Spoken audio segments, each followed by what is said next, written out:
Hello, everyone. This is Freedom 101, and I'm here to talk to you today about this book called Rockefeller Medicine Men Medicine and Capitalism in America by F. Richard Brown. I believe that's F, it might be a C. This book is available free online. You can find it in PDF format, and you can also buy a copy on Amazon.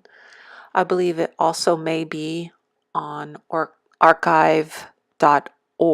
You can check those places out and see if you can find one. Perhaps you'd like to read along while I go over some stuff. I'm going to try to make this video as short as I possibly can, so I'm going to go through this stuff sort of quick, but download the book and read it, and you're going to find out a lot of information, and I'm going to summarize some of it at the end. So, medicine and money, or capitalism, is a for-profit business. Rockefeller saw it as a for-profit business, more like a scheme, I would say.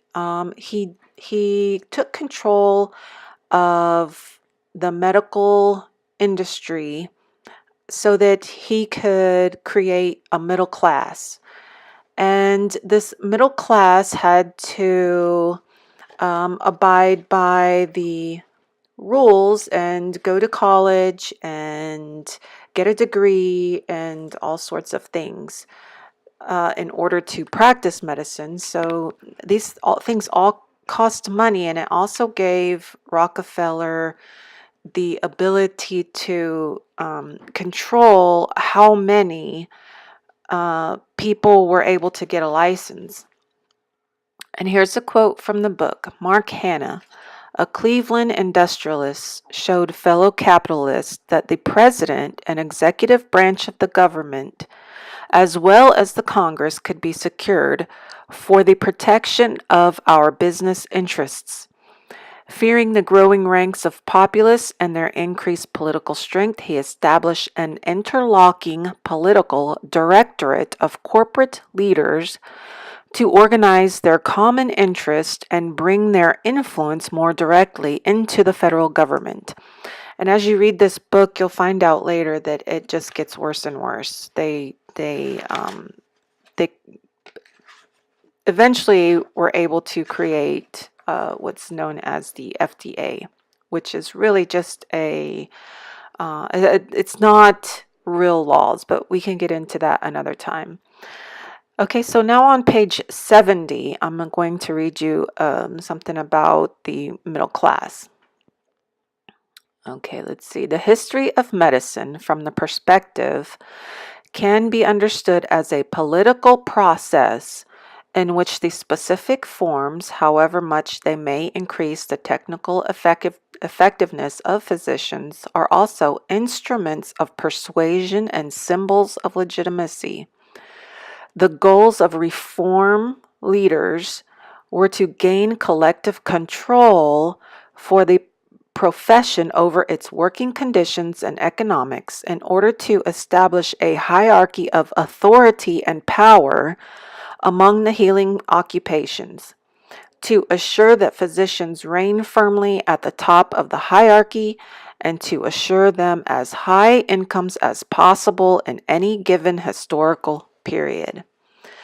Rockefeller used his money and his trust to give money to universities so that he could gain control over them.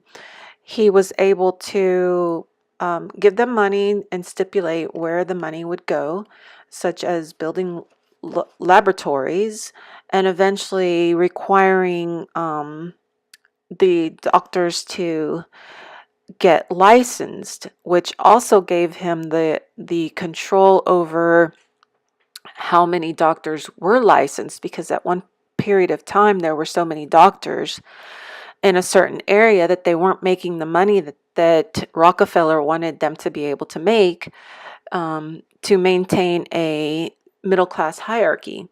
So that's when they came along and decided that the doctors would need a license, and that that would help control how many doctors were able to practice in an area. He also, just to point out the way Rockefeller worked, was he would give money to Baptist churches so that the churches could send missionaries into countries that were not yet Christianized. This would help Rockefeller be able to bring science and into their country and eventually plunder them of their resources. Okay, so now on page 98, another quote is that wealthy capitalists were in a position to dictate terms to the profession, policies that served their own interest as much or even more than those of the profession itself. So they were able to control the profession with their money. And eventually they got to where they wanted to have these controls set in place by the government. So any doctor with a license has to abide by certain rules and regulations set forth by the federal government. Hospitals also have to.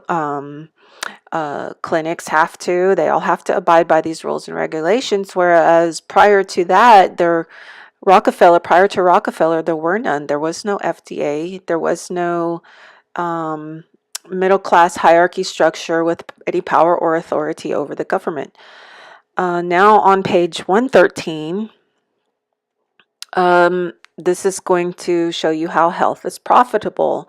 This is how Rockefeller saw the way the system would work and how he could use the system for personal gain.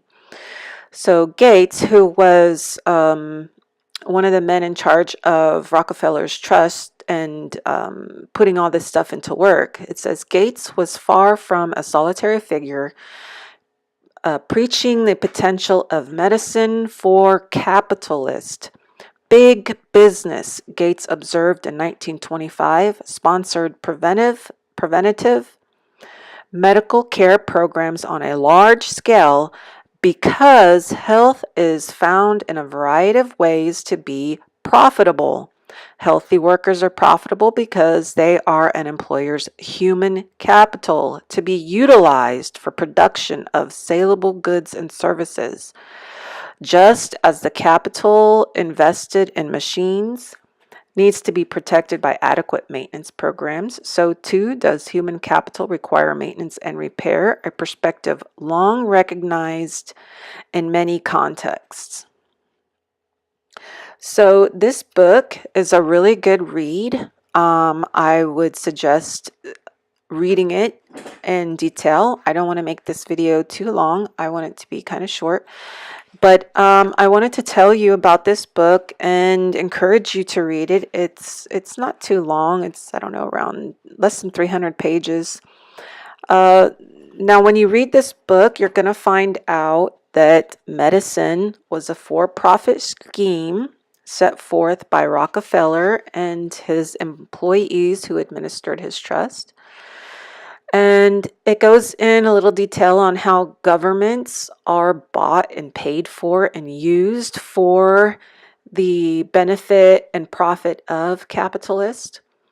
It talks about how humans are a type of capital for businesses, how universities can be bought and paid for, and how missionaries are used to calm people and plunder their country. You can go ahead and read on page 123, where it states, and just above the middle of the page, missionary enterprise viewed solely from a commercial standpoint is immensely profitable. So good book. Read it if you can find the time to do it. If not, then I've read to you basically quotes the best parts of this book and then gave you a summary of it. Try to read it if you can, though. It's worth it, and you'll find out a lot of good stuff. So until next time.